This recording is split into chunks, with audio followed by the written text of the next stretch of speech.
지난주에 묵상했던 데살로니가 교회죠. 데살로니가 교회에 사도께서 이제 전도하러 가신 거예요. 하나님의 아들 예수를 전하러 가신 것이죠. 데살로니가에 들어갔다 1절에 그렇게 말하고 2절을 한번 읽어봅시다. 바울이 자기의 관례대로 그들에게로 들어가서 새 안식일에 성경을 가지고 강론하며 새 안식일에 성경을 가지고 강론했다 이렇게 말씀하세요. 새 안식일이라는 것은 안식일이 몇 번 왔다는 거예요? 3번 왔다는 것이죠. 3주 연속해서 데살로니가에 있는 유대인의 회당에서 설교할 수 있는 기회를 얻은 거예요. 그래서 그 3번 연속 설교를 하셨어요. 데살로니가에 사도께서 머문 기간은 학자마다 다르지만 1달 반 이상이다 뭐 이렇게 여기는데, 어쨌든 그 회당에서 설교를 3번 연달아 할 수 있게 되었어요. 그런데 그 설교를 어땠다는 거예요? 그 설교가 성경을 가지고 강론하는 거였어요. 성경을 가지고. 우리가 설교다라고 여기면 성경을 가지고 강론하는 것이어야 합니다. 그것이 가장 기본적인 거예요. 그래서 다른 모든 것들이 틈타지 못하도록 오직 성경의 말씀이 참으로 그러한가 하여 우리가 고민하는, 그리고 나누는 그러한 시간이 설교다라는 것이죠. 성령께서 그 설교자에게 부어주신 말씀을 통해서 내가 성경의 말씀에 나가는 거예요. 말씀으로 나가는 거예요. 새안식일에 성경을 가지고 강론하며, 오늘 좀 자세히 나누고자 하는 것은 3절이에요. 3절에 바울 사도의 설교의 방식과 내용이 들어가 있어요. 사도께서는 늘 어떤 방식으로 설교하셨는지, 그리고 설교하셨던 내용은 또 무엇이었는지, 그것을 우리는 3절을 통해서 할 수 있어요. 완전히 알 수 있는데요. 한번 같이 읽어보겠습니다. 뜻을 풀어 그리스도가 해를 받고 죽은 자 가운데서 다시 살아나야 할 것을 증언하고, 설교의 방식은 뭐였냐면 뜻을 풀어 증언하는 거였어요. 그 설교의 내용이 가로가 쳐져 있죠. 근데 먼저 설교의 방식이 어땠는지를 한번 좀 보자는 것이죠. 먼저 뭐라 하세요? 설교는 어떤 식이었어요? 뜻을 풀어. 2절에도 성경을 가지고 강론하며 뜻을 풀어 이렇게 말씀하시죠. 그러니까 자기의 어떤 개인적인 성향이나 하고 싶은 말이나 전하고 싶은 어떤 그런 내용이 아니라 그냥 성경만을 가지고 그 성경의 뜻을 풀어서 이야기했다는 거예요. 자기의 임의대로 하지 않고 오직 성경을 근거로 해서 그 의미들을 나름대로 자기가 이해한 범위에서 말하고 있었다라는 것이죠. 뜻을 풀어. 그리고 또 두 번째 뭐예요? 증언했다. 이 증언했다라는 이 원어는 두 단어가 합쳐졌어요. 그래서 무엇의 곁에, 무엇의 앞에 이런 의미와 놓다, 두다라는 의미가 합쳐진 합성어예요. 그래서 무엇의 곁에 놓다, 무엇의 앞에 두다 이런 단어예요. 그래서 증언하다, 증언하고 이렇게 해석되었지만 사실 이것은 누가복음이나 사도행전이나 여타 복음서에도 자주 등장한 단어예요. 어떻게 등장하냐면요, 음식을 배설하고 뭐 이럴 때 있죠. 배설하다 이런 단어, 늘어놓는 거예요. 그냥 음식을 식탁 위에 먹기 좋도록 즐비하게 깔아놓는 거예요. 그러니까 뜻을 풀어 어떠한 내용을 증언했다라고 할 때 그 식탁 앞에 음식을 차리듯이 하나님의 기록된 말씀을 자기가 자기의 나름대로 성령의 도우심으로 받은 뜻의 의미를 전달하기도 했지만 그것들을 즐비하게 늘어놨다는 거예요. 차려놨다는 거예요. 저에게 많은 걸 요구하지 마세요. 재미있게 얘기해달라. 네. 대화식이 너무 좋아요. 그래서 요거 안 하시는지 알지만 자꾸 제가 부담을 느껴서 하는 말입니다. 어찌되었던 간에 그렇게 그의 뜻을 풀어서 증언하는 것이 그의 설교의 방식이었다는 거예요. 식탁을 차리듯. 그런데 반응은 너무나 달라요. 조금만 이야기하겠습니다만, 동일한 음식을 차려 놓았는데도 유대인들의 반응과 경건한 헬라인들의 반응은 극과 극을 이루더라라는 것이죠. 그게 우리에게 참 중요한 의미를 갖는다라는 것이죠. 하나님의 말씀을 형식적으로 그저 하나님의 말씀 외형적으로 그렇게 받는 게 아닙니다. 하나님의 말씀은 그 의미를, 하나님께서 그 말씀을 주신 의도를 조금이라도 더 알기 위해서 우리가 집중할 필요가 있는 거예요. 그리고 그 의도를 알기 위해서 내가 가지고 있는 모든 지식과 인격을 동원해서 그 말씀의 의미를 알고자 하는 구도자의 심정, 그것이 우리에게 요구된다는 것이죠. 그렇게 복음을, 말씀을, 성경에 기록된 그 내용들을 마음으로 받아들일 때 우리에게 믿음도 생기고, 믿음도 주시고 구원의 축복도 주실 수 있다는 거예요. 내가 믿음도 받고 구원의 축복도 얻으려면 그 차려진 밥상에서 내가 그 음식을 먹고자 하는 열망으로 하나님의 도우심을 구할 필요가 있어요. 그렇게 두 가지 방식으로 말씀을 전할 때 그 전하는 내용은 그러면 뭐였냐는 거예요. 다시 한번 3절을 읽어봅시다. 뜻을 풀어 그리스도가 해를 받고 죽은 자 가운데서 다시 살아나야 할 것을 증언하고, 그러니까 뜻을 풀어 증언하는 것은 이번엔 가로가 되어 있고 굵은 글씨가 바뀌었어요. 이제는 방식이었다면 이제는 내용이죠. 그 방식으로 그러면 무엇을 전했냐라는 것이죠. 전한 내용은 뭐라는 거예요? 그리스도가 해를 받고 죽은 자 가운데서 다시 살아나야 할 것, 그걸 계속 반복적으로 전하신 거예요. 그러니까 바울 사도의 설교의 내용은 세상의 잡다한 이야기들이 아니에요. 어떠한 처세술도 아니고 철학도 아니고 세상의 어떤 이론이나 논리도 아니고 사상도 아니고 오직 무엇이에요? 예수의 죽으심과 부활하심이 그 설교의 내용이었다는 거예요. 그 내용의 전부는 한 단어에 걸리고 있어요. 원어적으로 이 문장의 구조는 반드시 무엇 해야 한다라는 한 단어로 예수의 죽으심과 예수의 다시 사심에 걸리고 있는 거예요. 그래서 이것을 다시 원어적으로 번역하면 반드시 해를 당하고 죽으셔야 했다는 사실과 반드시 그 죽음에서 다시 살아나셔야 했다는 것, 그 두 개를 전하는 거예요. 그 두 가지를 전하는 것이 모든 바울 사도의 설교의 내용이라는 거예요. 그런데 그 내용은 무엇으로 뒷받침되는 거예요? 철저히 기록된 말씀이에요. 그 당시에 기록된 말씀은 그들이 손에 있는 것은 무엇이었어요? 구약 성경이에요. 우리가 소위 말하는 그 구약 성경을 근거로 해서 자기의 임의대로 말하는 것이 아니라 그 구약 성경이 증거하고 있는 예수 그리스도의 죽으심과 다시 살아나실 그 내용을 반복해서 계속 말씀하고 계셨다라는 것이죠.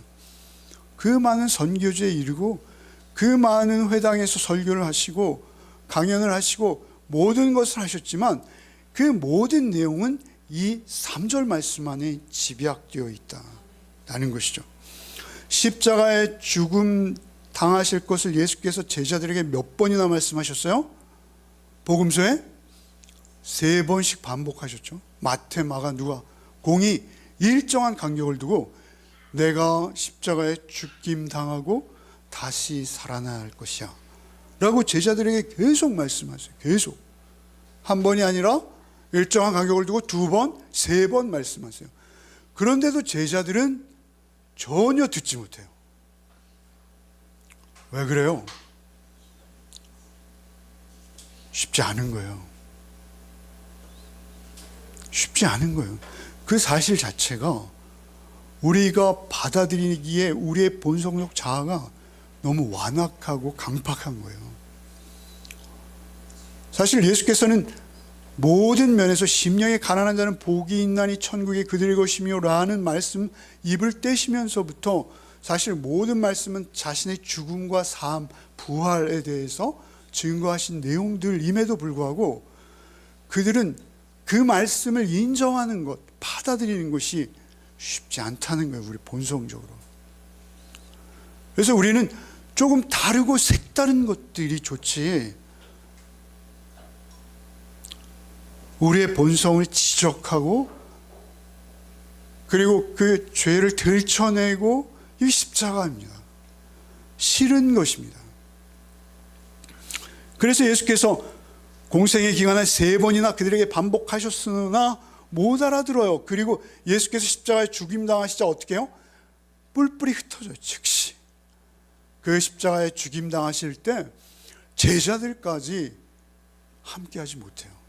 다 흩어져 버립니다. 흩어져서 고향으로 터덜터덜 내려가는 그 제자들 옆에 예수께서 어느샌가 부활하신 상태로 와 계셨어요. 그것이 우리가 잘 아는 엠마오에 나타나신 예수님이에요. 한번 우리 읽어봅시다. 누가복음 24장, 여러분 읽겠습니다. 26절부터 크게 읽읍시다. 말씀을 보십시오. 예, 시작. 그리스도가 이런 고난을 받고 자기의 영광에 들어가야 할 것이 아니냐 하시고, 이에 모세와 모든 선지자의 글로 시작하여 모든 성경에 쓴 바 자기에 관한 것을 자세히 설명하십니다.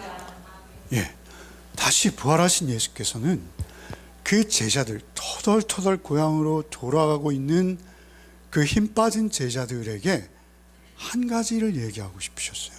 그것은 무엇이죠? 26절에 그리스도가 이런 고난을 받고 자기 영광에 들어가야 할 것이 아니냐? 왜 모르고 있느냐? 내가 고난받는 것에 대해서 성경은 이야기하고 있지 않니? 성경이 내가 고난받을 것을 창세기부터 말라기까지 이야기하고 있지 않니? 그 말씀하시는 거예요. 그리스도가 이런 고난을 받고 자기의 영광에 들어가야 할 것, 영광에 들어간다는 건 부활하심을 말하는 거죠. 그 영광에 들어가야 할 것이 아니냐 하고, 이에 모세와 모든 선지자의 글, 모세의 오경이죠. 창세기, 출애굽기, 레위기, 신명기, 민수기, 이 오경을 가지고, 그리고 또 선지자 이사야, 예레미야, 그런 선지자들의 글로 시작해서 모든 성경에 쓴 바 자기에 관한 것을 자세히 설명하셨어요.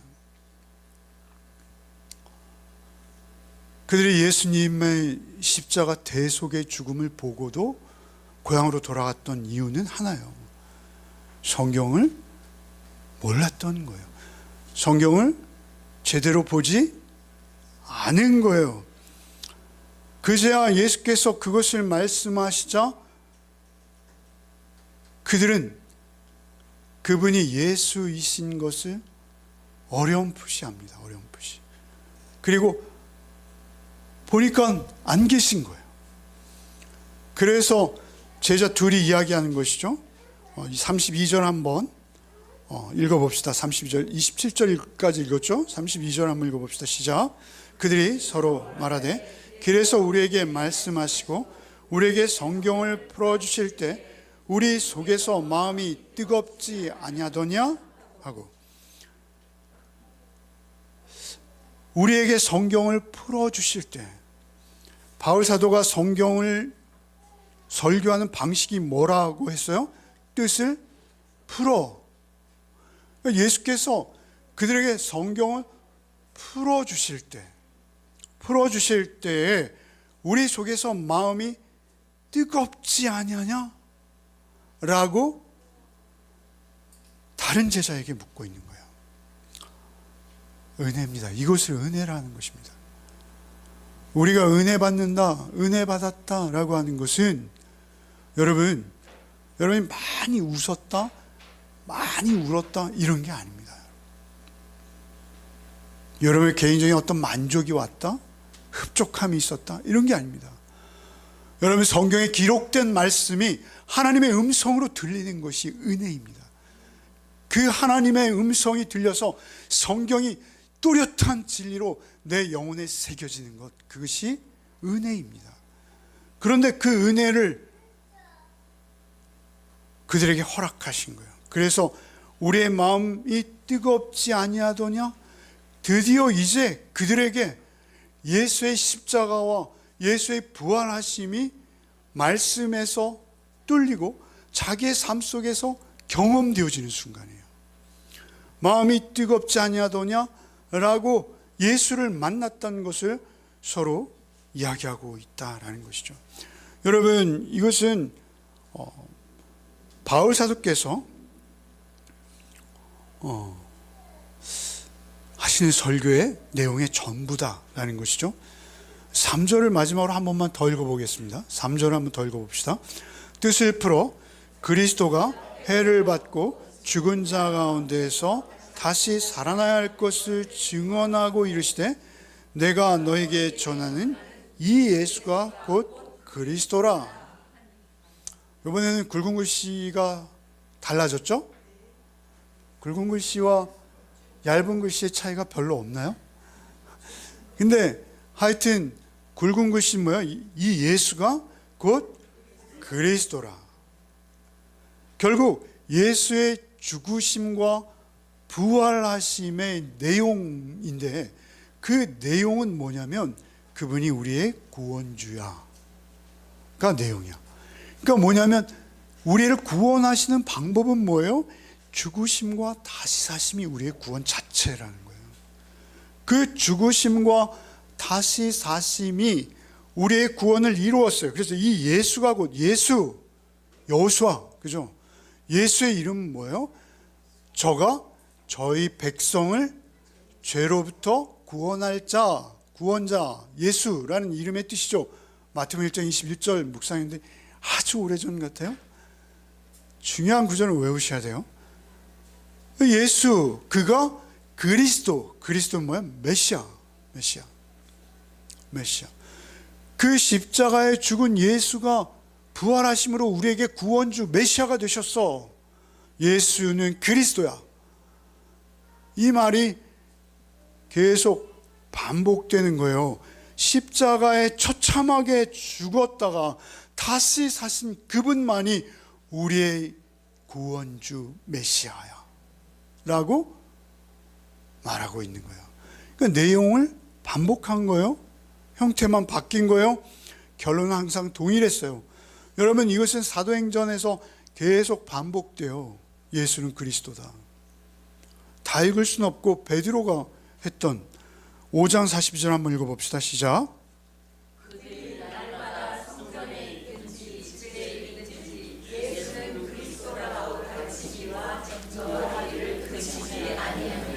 예, 그렇게 우리는 사실 이 사실 하나만 우리가 집중해서 성경을 이 틀 안에서 이 안경을 쓰고 읽고 해석하고 의미를 논하고 풀어보고 증명하고 우리 앞에 쭉 모아보고 이런 거 여러분 해보세요. 집에서.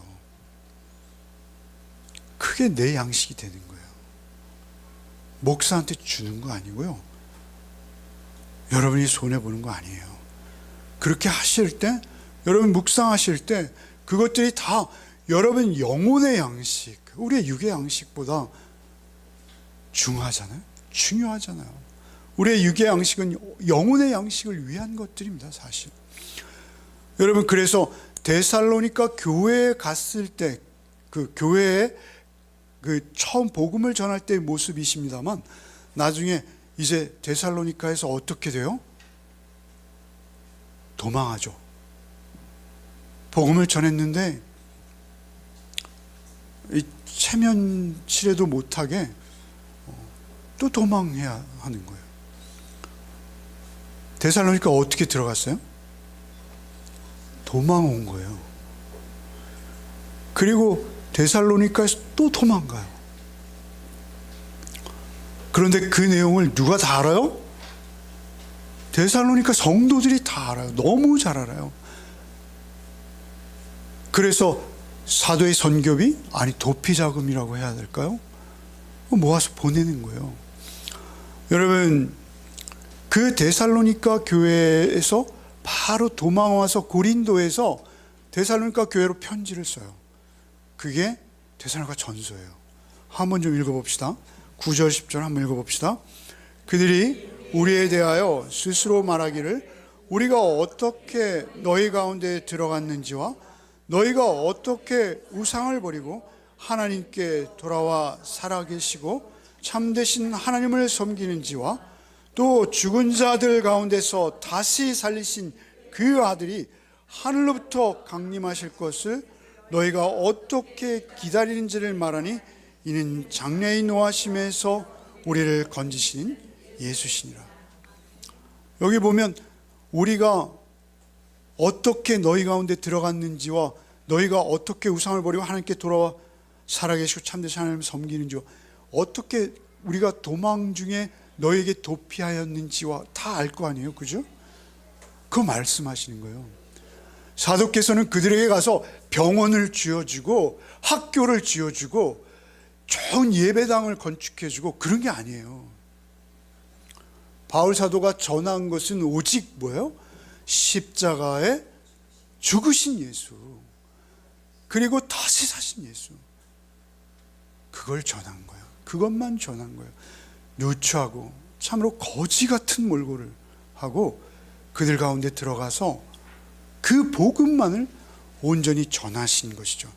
여기 10절에 보면 또 죽은 자들 가운데서 다시 살리신 그의 아들이, 이거 내용이었죠? 설교의 내용이었죠? 죽은 자들 가운데서 다시 살리신 그의 아들이 하늘로부터 강림하실 것을 너희가 어떻게 기다리는지를 말하니 이는 장래의 노하심에서 우리를 건지시는 예수. 장래의 노하심이라는 최후의 심판이죠. 그 심판 자리에서 나를 건지시는 예수, 그 예수를 기다리고 있대요, 그들이. 어떻게 이런 일이 있었어요? 그것은 10절에 또 죽은 자들 가운데서 다시 살리신 분은 누구세요? 하나님이시죠. 죽은 자들 가운데서 다시 살리신 그의 아들, 하나님의 아들을 전했을 뿐이에요.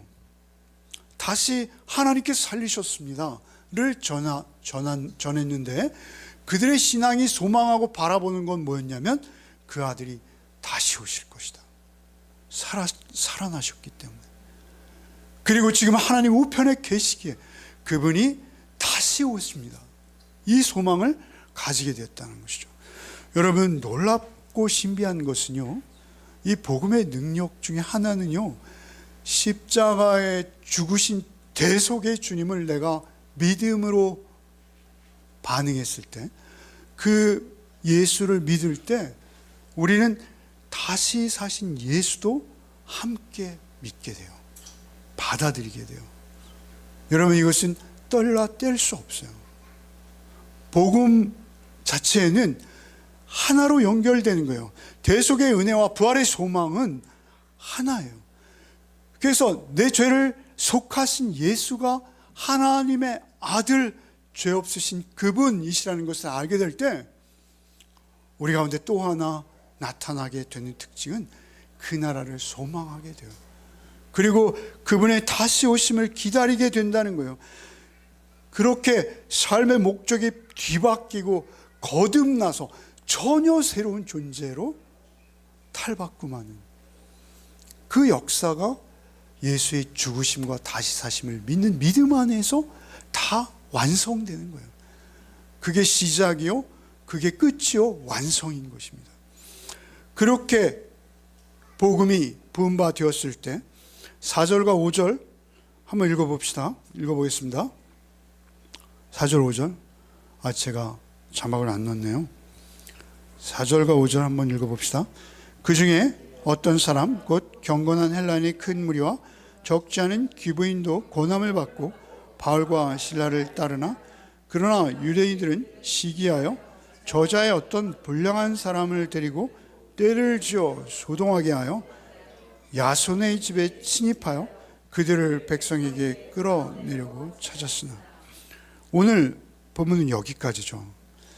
이렇게 복음을 전했어요. 그러자 이미 잠시 언급해 드렸습니다만 두 가지 반응이 나타나는 거예요. 믿은 자들은 누구예요? 경건한 헬라인의 큰 무리와 적지 않은 귀부인이라 하죠. 데살로니가는 로마 퇴역 장성들, 장군들의 은퇴지예요. 그래서 이 귀부인이라 하면 높은 퇴직 고관이나 현직 고관들의 아녀자, 그죠? 부인을 말하는 거예요. 그런데 놀랍게 그들이 말씀을 붙들었어요. 그들이 유대인의 회당에 와 있었어요. 그러나 모든 면에서 그 말씀의 그 허울과 외형적인 모습만 따르는 그들의 벽에 갇혀서 하나님도 좋고 말씀도 좋은데 그 말씀의 능력 안으로 들어가지 못하고 저것이 진리인데 라고 궁금해하던 차에 그들이 복음으로 이제 바울 사도로 인해서 하나님을 경험하기 시작한 거예요. 그래서 뭐요? 경건한 헬라인의 큰 무리. 헬라인은요, 여러분 자꾸 말씀드립니다만 이 빌립보 드로아에서 성령의 인도하심 따라 빌립보로 데살로니가로 베레아로 고린도로 이렇게 내려가는 그 과정에서 그들이 만나는 사람들은요, 소위 말하면 서양인입니다. 여러분, 이스라엘 사람들은 우리와 같은 동양인입니다. 피부가 다르고 눈 색깔이 다르고 머리가 달라요. 머리 색깔이. 그런데 그들이 유대인들이 섬기는 하나님에 매료되어서 회당에 나와 경건한 삶을 하고자 노력하던 중에 여기에 보면 본문에 보면 뭐라 표시해요? 경건한 헬라인. 헬라인인데 경건한이라는 형용사 수식어가 붙죠.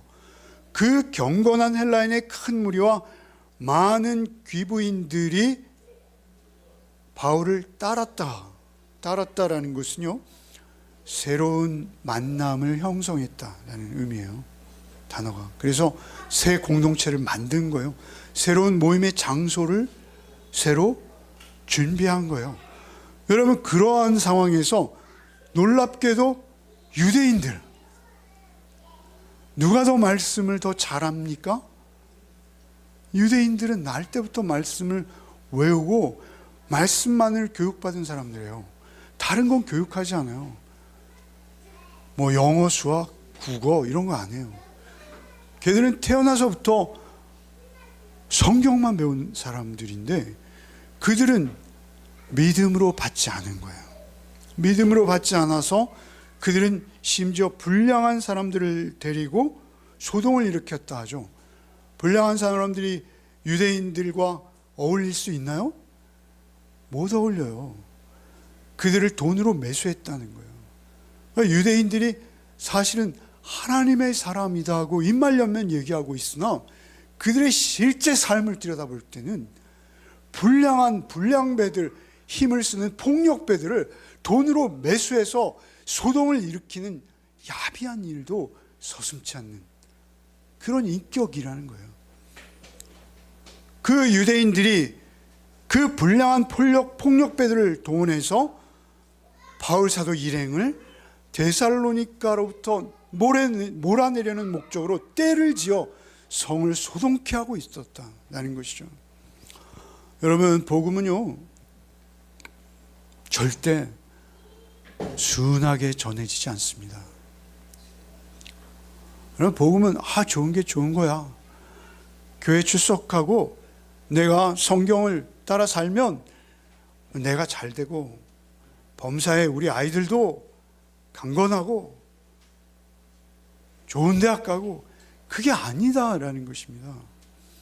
복음을 진지하게 받아들일 때 우리에게 어려움이 있어요. 하나님의 공의를 따라, 하나님의 사랑을 따라 내가 살아가기 시작하면 주변의 반대와 부딪히는 건 당연해요. 그것을 무서워하거나 두려워할 필요가 없어요. 의와 불의가 만날 수 없어요. 여러분, 그렇게 복음이 전해져 갈 때 이렇게 갈라지는 거예요.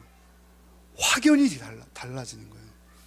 정말 우리가 보기에 경건해 보였던 유대인들은 불량배를 돈으로 매수해서 이런 반응을 보이고 있다라는 것이죠. 그들의 생각은 나는 충분히 선량해. 나를 위해서 하나님의 아들이 죽으셔야 돼?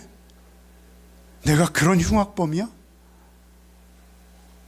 인정할 수 없는 거예요. 절대 인정조차 할 수 없는 거예요. 나라는 존재가 누군데, 나는 하나님의 말씀을 따라 지금 여기까지 왔는데 하나님의 은혜는 없는 거예요. 그래서 그들은 좀채로 절대로 자기의 죄를 인정할 수 없는 사람들이었다라는 것입니다. 우리가 늘 묵상해야 될 것, 우리의 가슴 속에 깊이 우리의 뿌리가 되어야 될 것, 그것은 오직 하나입니다. 여러분 신앙생활 하시는 모든 목적은 하나입니다. 대속의 예수님이십니다. 대속의 예수 그리스도, 그분만이 우리의 중심에 계셔야 합니다. 대속의 은혜가 우리의 존재의 뿌리요, 우리의 소망의 모든 근거가 되고 있다는 것입니다. 대속의 주님이 없이는 우리가 그리스도인 될 수 있는 길도, 구원받을 수 있는 길도 전혀 없다. 오직 대속의 주님만을 온전히 묵상하고 날마다 그 주님 앞에 나를 오픈하고 열고 내 죄를 자복하고 내 죄를 까발리고 주님 앞에 내 죄를 실토하고 토해낼 때만 우리는 거룩의 삶을 향하게 되는 거예요. 그리고 그 거룩의 삶을 향해서 주님과의 동행하심, 주의 내주하심을 우리가 경험하기 시작한다는 것이죠. 여러분, 우리 삶이 왜 이렇게 권태롭다라고 느껴질 때가 있으시죠? 그냥 어제 같은 오늘이 또 있고, 오늘 같은 내일이 또 있고, 그래서 그냥 그저 그런 날들이 계속될 것이다. 그리스도인인데도 그런 권태가 있다는 것은요, 원인은 하나입니다. 다른 원인은 없어요. 그가 만약 예수를 구주로, 대속의 주인으로 고백하고 인정하고 모셔드린 자라면 그 대속의 은혜가 희미해진 거예요. 그 대속의 은혜가 흐릿해진 거예요. 오직 그 원인은 하나, 주의 은혜와 내가 상관없는 자가 된 거예요. 여러분, 그래서 바울 사도의 모든 서신서의 시작 첫 줄을 읽어보십시오. 너에게 은혜와 평강이 있을지어다. 은혜가 있을지어다. 그 은혜는 뭐죠? 대속의 은혜밖에 없어요. 십자가의 은혜. 내가 십자가 외에는 자랑할 것이 없다는 거예요. 십자가, 그 십자가가 나를 날마다 새롭게 하시고, 그 십자가가 나 같은 죄인을 그리스도인 되게 하셔서 하나님의 사랑을 알고 깨닫고 그 사랑을 신뢰하며 따르는 삶을 살아가게 하셨다라는 것입니다. 여러분, 그 은혜가 우리의 입장에서 보면 거저죠. 그죠? 거저 주신 거죠. 아무 대가 없이 주셨어요. 그런데요, 여러분, 그것을 하나님의 입장에서 생각해 보십시오. 하나님의 입장에서는요, 자기의 전부를 주시는 것보다 더 큰 고통이셨어요. 여러분, 그것은 우리가 하나님께서 그 작정을 영원전부터 가지고 계셨다 하시더라도요, 그 상황과 그 낮아지심은요, 여러분, 하나님이 감당하지 않으셔도 되는 것들이에요. 하나님은 당신의 아들을 주셨다는 것이죠. 내어주신 거예요. 여러분, 하나님이 성도를 볼 때 사랑스러우시죠. 하나님은 사랑이십니다. 우리가 왜 사랑스러우신가요? 성도는 왜 더 특별히 사랑스러워 하시나요? 우리가 당신의 아들의 죽으심을 믿기 때문이에요.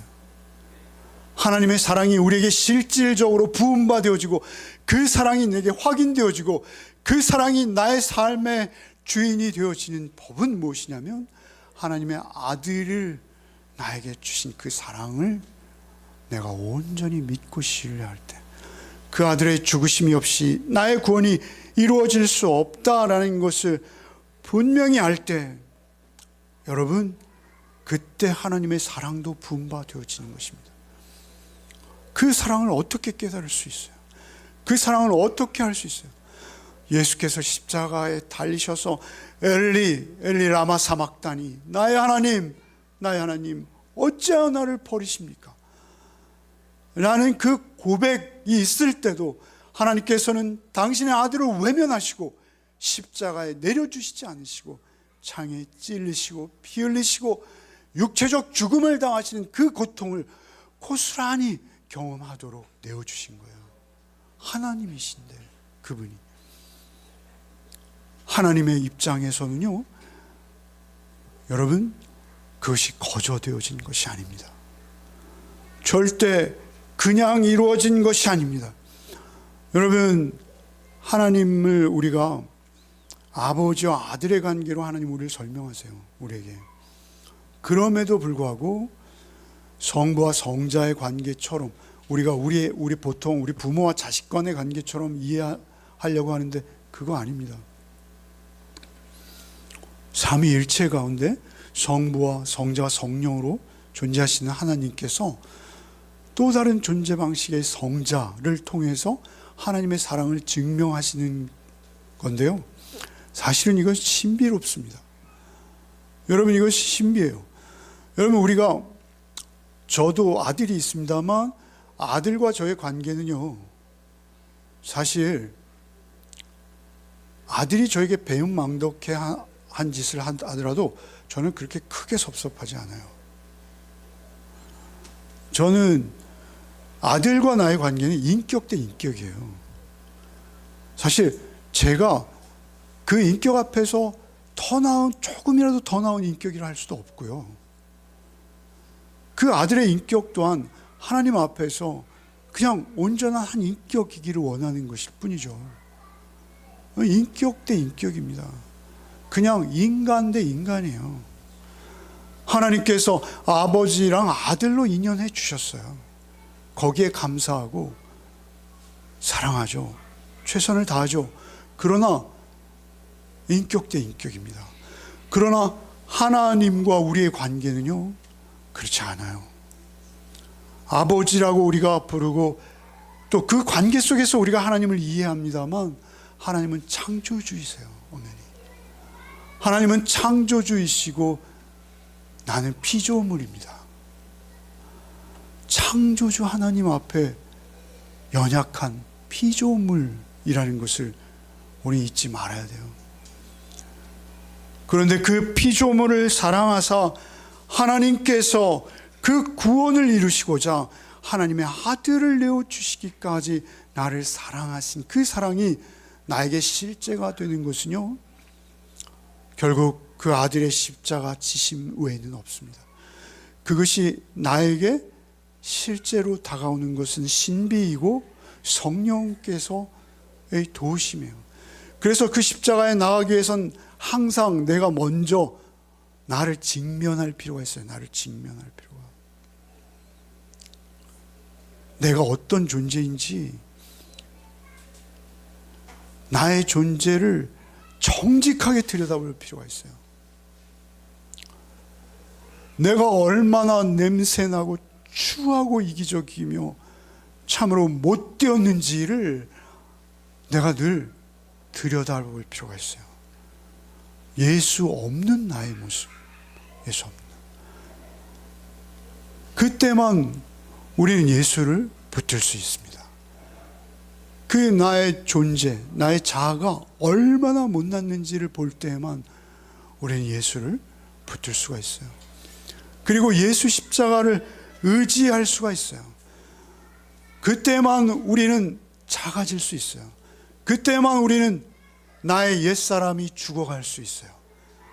그때만 우리는 내가 주님의 은혜 앞에 허물어져 가는 거예요. 점점 작아지는 거예요.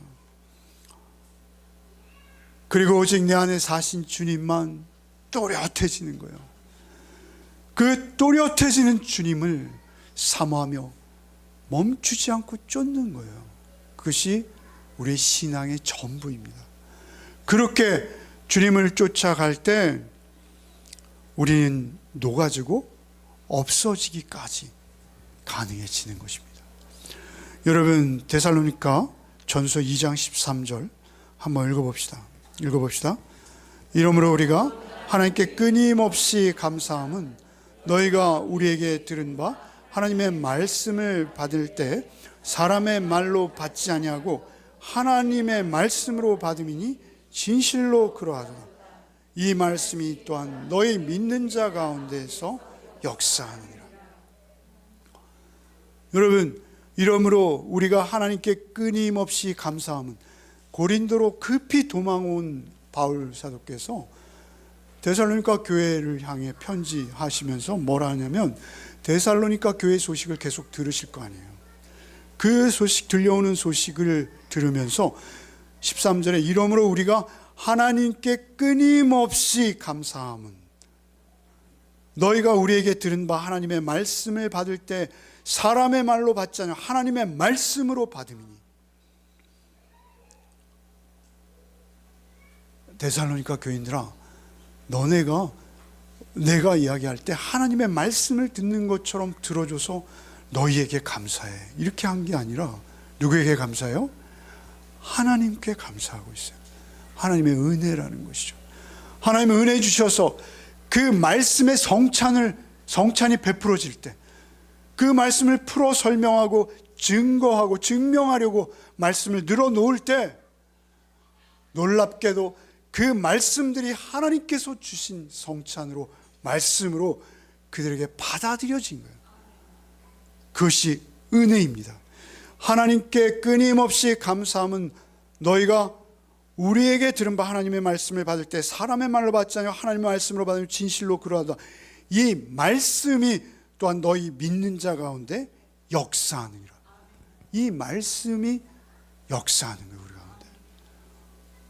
여러분, 요즘 저도 유튜브를 보는데요, 이런 말 하고 싶지도 않고 원고에도 없는데 제발 이런 말 안 했으면 좋겠는데 하게 되는 게, 여러분, 뭐 이상한 다윗이라는 이름을 가진 목사님이 있어요. 잘 모르시면 다행이에요. 인터넷에서 막 엄청난 조회수가 있어요. 다윗이 그 영어식으로 데이비드잖아요, 그죠? 그런 목사님 계세요. 그런가 하면 또 우리나라의 대한예수교 장로회가 통합이 있고 합동이 있습니다. 통합 쪽에 총회장 되셨던 분에 대해서 어제는 또 설교 준비하다 유튜브를 보니까 이상한 현장 자료가 있어요. 녹화 자료가.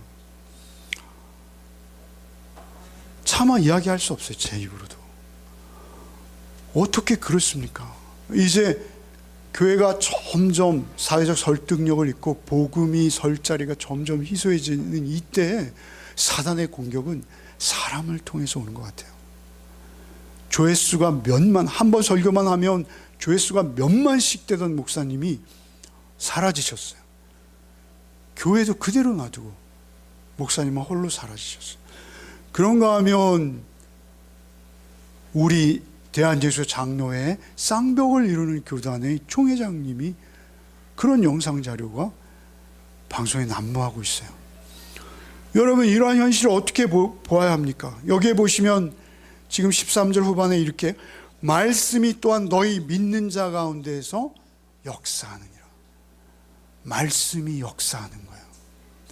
말씀이 역사하셔야 돼요.